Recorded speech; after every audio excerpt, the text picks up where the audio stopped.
وجعل حجرا آخر رمزا للتعظيم والتقدير لأنه مرتبط بالأنبياء وهو الحجر الأسود. الحجر الأسود نزل به أبونا آدم إلى الجنة فشرع لنا تقبيله والتمسح به لأنه ليس له بالشيطان ارتباط، وإنما ارتباطه بأفضل الناس وهم الأنبياء والرسل، ولهذا قبله صلى الله عليه وسلم. انظر الفرق، الحجر الذي في منى يرجم، والحجر الأسود الذي في الكعبة يقبل، فهذا حجر وهذا حجر، هذا يهان وهذا يعظم. لماذا؟ لأن الذي يهان مرتبط بشيطان وهو رمز لكل ما تعلق بالشيطان، والحجر الأسود رمز لشعيرة من شعائر الله وهم الأنبياء والرسل، فأمرنا بتكبيره وبتعظيمه، وهكذا كل ما كان كذلك نعظمه كالمساجد والمصاحف والكتب الدينية وغيرها. ثم انظر إلى المصحف. المصحف الآن عندما تريد تجلده لو جيت له بكرتون من الشارع طاهر نظفته وجلدته مع المصحف، كان هذا الكرتون في الشارع مهان، ما عليك شيء لو أهنته وأحرقته، لكن لما جلد مع المصحف كسب الشرف وصار يقبل ولا يجوز لمسه ولا حمله إلا للمتوضي. ولهذا قال الشاعر: من عاشر الأشراف عاش مشرفا ومعاشر الأنذال غير مشرف، أو ما ترى الجلد الحقير مقبلا بالثغر لما صار جار المصحف. Kalau tadi itu jumarat yang dilempar batu itu adalah batu yang ada hubungan dengan setan, sehingga kita wajib untuk menghinakan dan melempar batu ketika kita tadi itu haji, maka berbeda sekali dengan batu juga yang disebut Hajar Aswad. Kita wajib untuk mentakdim dan disunahkan bagi orang yang umroh, orang yang haji, orang yang tawaf untuk memegang bahkan mencium, dan bahkan Nabi SAW mencium. Kenapa? Karena batu ini ada hubungan dengan agama. Batu yang dilempari itu ada hubungan dengan setan. Ketika hubungan dengan agama, kita ta'zim, kita hormati, kita cium, dan itu dicium oleh para anbiya, dicium oleh para rasul sallallahu alaihi wasallam, dicium oleh orang-orang yang beriman, dan itu ada hubungan dengan setan, maka kita harus lempari, kita musuhi. Begitulah juga kita semuanya hendaknya benar-benar menjadi hal yang berhubungan dengan agama, berhubungan dengan Allah, berhubungan dengan orang-orang yang soleh, berhubungan dengan para nabi, maka kita akan menjadi seperti batu Hajar Aswad. Jangan nanti kita sering ke diskotik atau ke tempat-tempat itu, tempat yang baik, maka kita akan nasibnya seperti jumarat tadi itu. Kemudian Habib Salim memberikan gambaran yang lain. Bagaimana karton, kerdus, di jalan-jalan banyak kerdus yang tidak berharga, bahkan layak untuk dibakar. Tapi Anda lihat bagaimana Al-Quranul Karim, ketika kerdus yang ada di jalan itu bersih, kemudian dijadikan kulit daripada Al-Quranul Karim, maka subhanallah, kerdus ikut jadi mulia.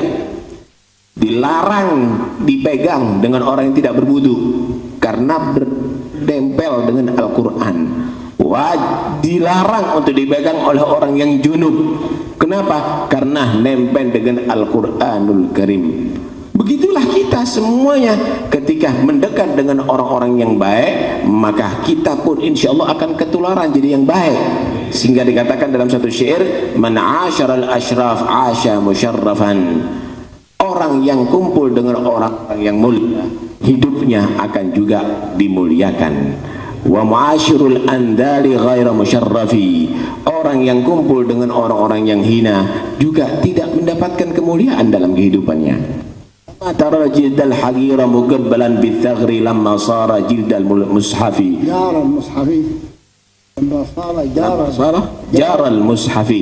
Tidakkah kamu lihat bagaimana tadi karton tadi itu dicium oleh manusia ketika berdampingan dengan mushaf, berdampingan dengan Al-Quranul Karim.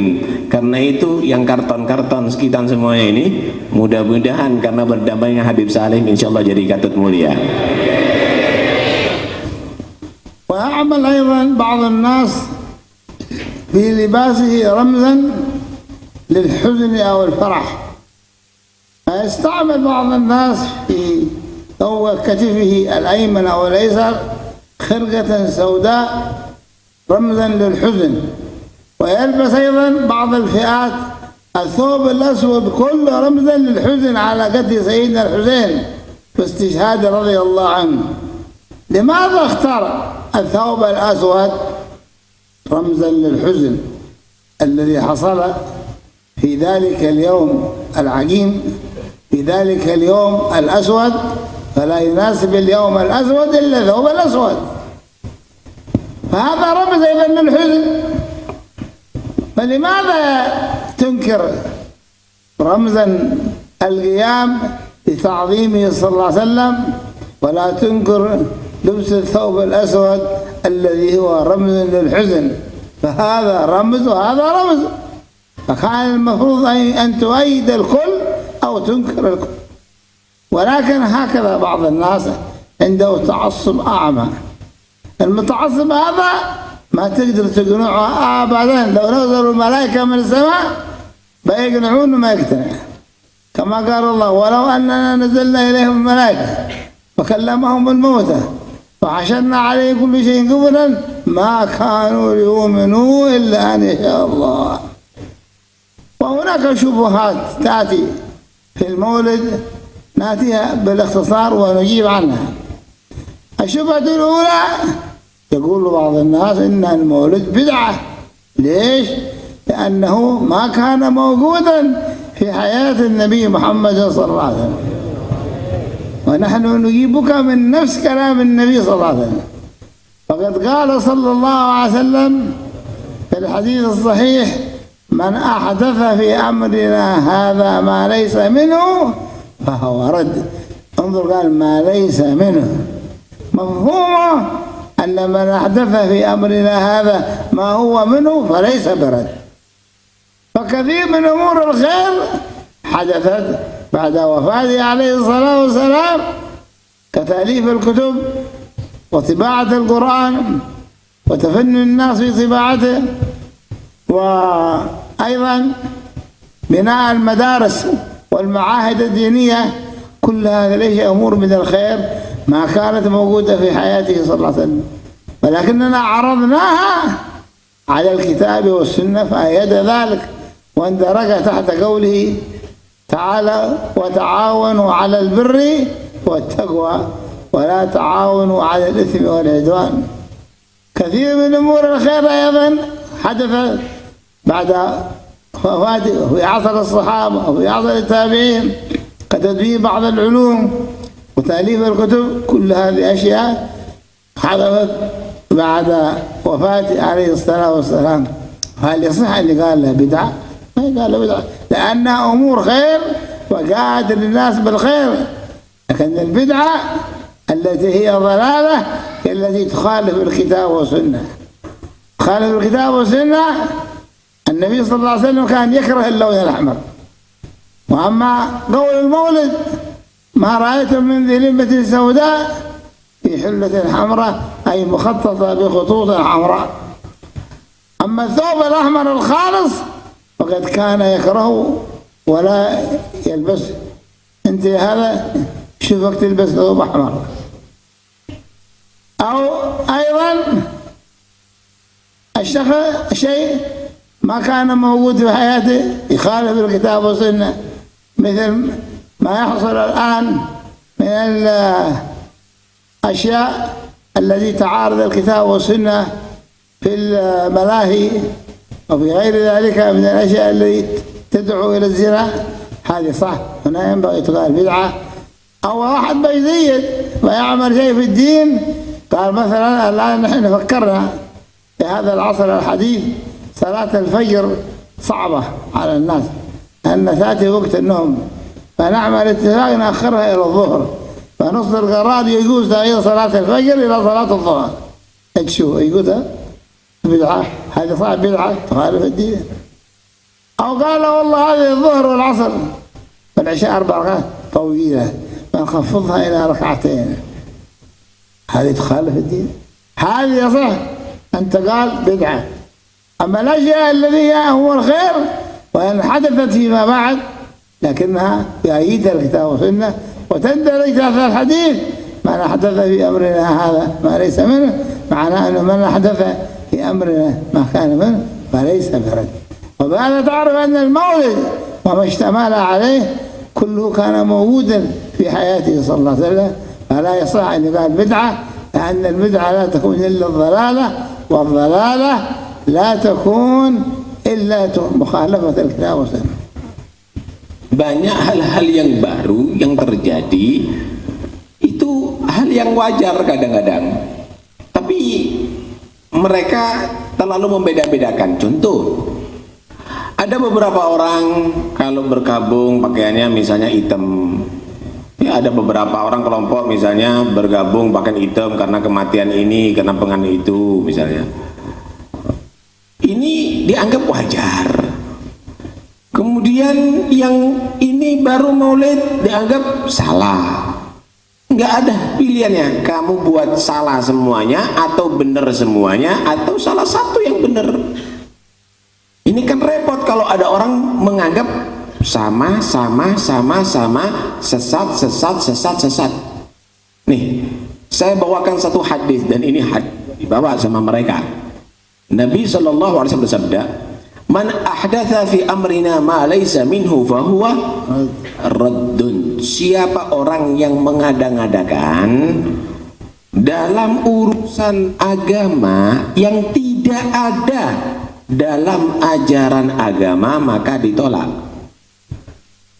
Ma laysa minhu, yang tidak ada dalam urusan agama maka ditolak. Lah kalau minhu ada dalam urusan agama, ya bukan raddun, tidak boleh ditolak dong. Tidak boleh ditolak. Sekarang kita lihat, apakah hal itu hal yang baru? Apakah hal itu adalah berarti hal yang baru yang dalam urusan bukan agama, yang bukan dalam agama? Tentu tidak. Kitab, banyak kitab tafsir, banyak kitab fikih, banyak kitab-kitab itu nggak ada zamannya Nabi. Itu kan berarti hal yang baru. Tapi itu dalam urusan agama loh. Itu dalam urusan agama karena keterangannya adalah agama. Karena itu bukan raddun, itu bukan ditolak. Banyak para sahabat melakukan yang tidak ada di zamannya Nabi. Banyak para tabi'in melakukan yang tidak ada di zamannya Nabi, tapi itu semuanya adalah minhu, ada urusan agama, maka bukan raddun, bukan ditolak. Itu harus ada diterima. Karena itu maulid ini isinya apa? Kalau dikatakan bukan urusan agama, apanya bukan urusan agama? Di situ ada sejarahnya Nabi. Di situ ada salawat kepada Nabi SAW. Di situ ada mentakdim Nabi SAW. Di situ ada sejarahnya Rasulullah SAW, budi pekertinya Nabi SAW. Kok dikatakan bukan urusan agama? Lah kalau memang bertentangan dengan urusan agama, mukhalifah anil kitab was sunnah, baru raddun itu ditolak. Contoh, misal banyak orang sekarang terlambat sholat subuh, ayo dijadikan supaya sholat subuh itu bisa dijamak takhir dengan zuhur. Ini baru bid'ah. Oh, sholat zuhur itu banyak orang bekerja supaya tidak terlalu lama, dibuat 2 rakaat aja. Ini baru bid'ah. Kalau urusannya Maulid ada salawat, ada sejarah Nabi, ada mananya yang bukan agama? Ini semuanya minhu. Ini adalah bagian daripada agama. Karena itu keliru hadis tadi itu kalau dikatakan adalah satu dalil bahwa maulid itu adalah bid'ah. Nggak bisa. Bid'ah itu adalah sesat. Sesat itu terjadi karena bertentangan dengan Al-Quran dan hadis. Sedangkan istrinya maulid tidak ada sedikit pun bertentangan dengan Al-Quran dan hadis. Alhamdulillah sallallahu alaihi wa alihi wasallam. ومن الشبهات أيضا ما يقول بعض الناس إن في قراءة المولد إطراء، يعني زيادة في مدح النبي صلى الله عليه وسلم حتى يمدح بكلمات لا يمدح بها إلا الحق. هذا كله كذب، كذبا وزورا وبهتانا. ليس في قراءة المولد إطراء. أما حديث لا تطروني كما أطرت النصارى المسيح ابن مريم، فالإطراء الذي عمله النصارى في المسيح ابن مريم أنهم اتخذوه إله، جعلوه إله، وجعل الإله يتكون من كلمة الله ومريم وعيسى، وقالوا أنه ثالث ثلاثة. ورد الله عليه في القرآن بقول ما المسيح ابن مريم إلا رسول كان وأمه كان يأكلان الطعام. فلا هناك في المولد كلمات مديحة ترفع النبي صلى الله عليه وسلم إلى الألوهية. ما في لما بيسمعون اسمه هو اللهم صل وسلم عليه، ما عاد يقول عندما يسمع اسمه محمد سبحانه وتعالى، لا، سبحانه وتعالى خاصة بالعدل تبارك وتعالى، والصلاة خاصة بمحمد صلى الله عليه وسلم. فليس في ذلك شيء من الإطراء الذي يزعمه بعض الناس.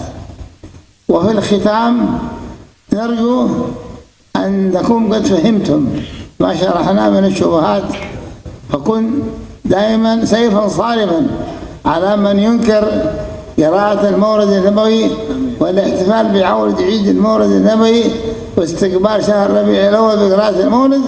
ثم عليك إذا كنت تحب هذا النبي الكريم أنك تظهر الأدلة على محبته، ومن أهمها التوبة النصوح، التوبة الصادقة. الناس يدخلون المساجد أكثرهم صالحين، لكن من بين من تحت الستار الناس مجرمين. تجده يصلي وهو سارق، يصلي ويركب الفواحش، يصلي ويسكر. فأنا بادر بالتوبة، وخصوصا الآن مع استقبال شهر ربيع الأول. ثم أنك إذا قرأت القرآن سورة مريم وسورة القصص تجد فيه من قصة مولد عيسى وموسى على نبينا وعليه أفضل الصلاة والسلام.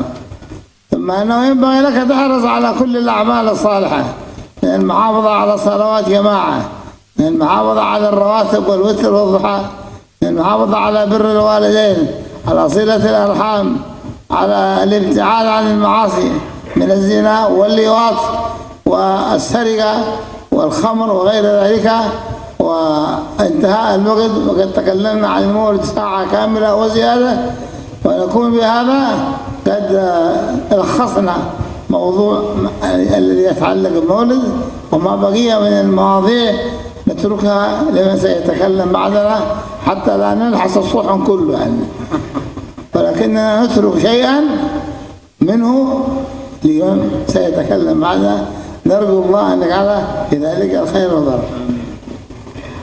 Kemudian beliau menyatakan ada juga beberapa dalil bawa sama mereka bahwa maulid ini adalah terlalu menyanjung-nyanjung Nabi SAW, berlebihan. Karena Nabi SAW melarang loh, la tutruni kama atratin nasara Isa bin Maryam. Jangan kamu tadi itu menyanjung-nyanjung berlebihan sebagaimana orang-orang Nasara menyanjung-nyanjung Isa bin Maryam.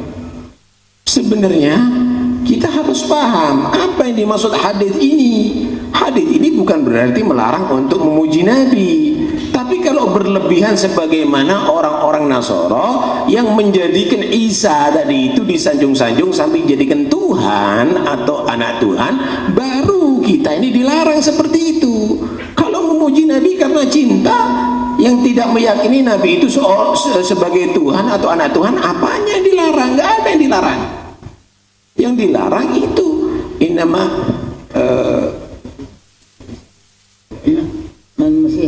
mal Masih ibnu Maryam illa rasul qad khalat min qabril rusul wa ummu siddiqah kana yakulan ta'am. Dikatakan oleh Allah Subhanahu wa taala, Isa bin Maryam itu adalah seorang rasul, bukan Tuhan atau anak Tuhan. Sebelum Isa juga ada para rasul-rasul. Ibunya perempuan pilihan, tapi dua-duanya Nabi Isa dan ibunya juga makan makanan. Allah Subhanahu wa taala membantah bagaimana mereka menyatakan Isa itu adalah sebagai Tuhan dan anak Tuhan. Kita umat Islam menyuji Rasulullah, menyanjung Nabi, bukan seperti orang Nasoro. Kalau seperti orang Nasoro baru itu salah, sama dengan apa yang dikatakan oleh Nabi. Ini nggak benar, nggak tepat sasaran, nggak tepat, bahwa dalilnya nggak benar, katanya. Karena itu nggak ada sedikit pun bertentangan dengan hadis Rasulullah Sallallahu Alaihi Wasallam acara Maulid. Karena itu kamu harus bagaikan pedang yang harus siap membantai orang yang mengingkari Maulid. Ya, bukan perang, bukan dibunuh, tapi artinya jawab mereka. Adakan Maulid nanti bulan Maulid ini perayaan Maulid yang ramai, syiarkan agama Allah Subhanahu wa taala dengan lantunan sholawat dan salam kepada Nabi ada di bulan Maulid Nabi sallallahu alaihi wasallam. Cuma Habib Salim berpesan jangan hanya bergosidah dan berbaca Maulid, tapi buktikan juga dengan mengikuti sunnahnya Nabi sallallahu alaihi wasallam. Salat berjamaah, berakhlakul karimah, menghidupkan majlis-majlis ilmu, kemudian sunnah-sunnahnya Nabi, sholat duha, sholat witir, qobliyah, ba'diyah, kamu juga harus laksanakan. Itu adalah sebagai bukti cinta kamu kepada Nabi Sallallahu Alaihi Wasallam. Tinggalkan yang dilarang oleh Nabi, dibenci oleh Nabi, minum khamr, narkoba. Jangan nanti kamu tadi itu senang Maulid tapi narkoba, ngisep ganja, mabuk, masih tetap demikian. Tobat kepada Allah itu adalah pintu pertama sebagai bukti kamu cinta kepada Rasulullah Sallallahu Alaihi Wasallam. Tinggalkan itu perbuatan semuanya, tingkatkan salawat dan salam kepada Nabi, hidupkan sunnahnya Nabi, maka akan menjadi satu bukti bahwa kamu adalah pecinta Rasulullah Sallallahu Alaihi Wasallam.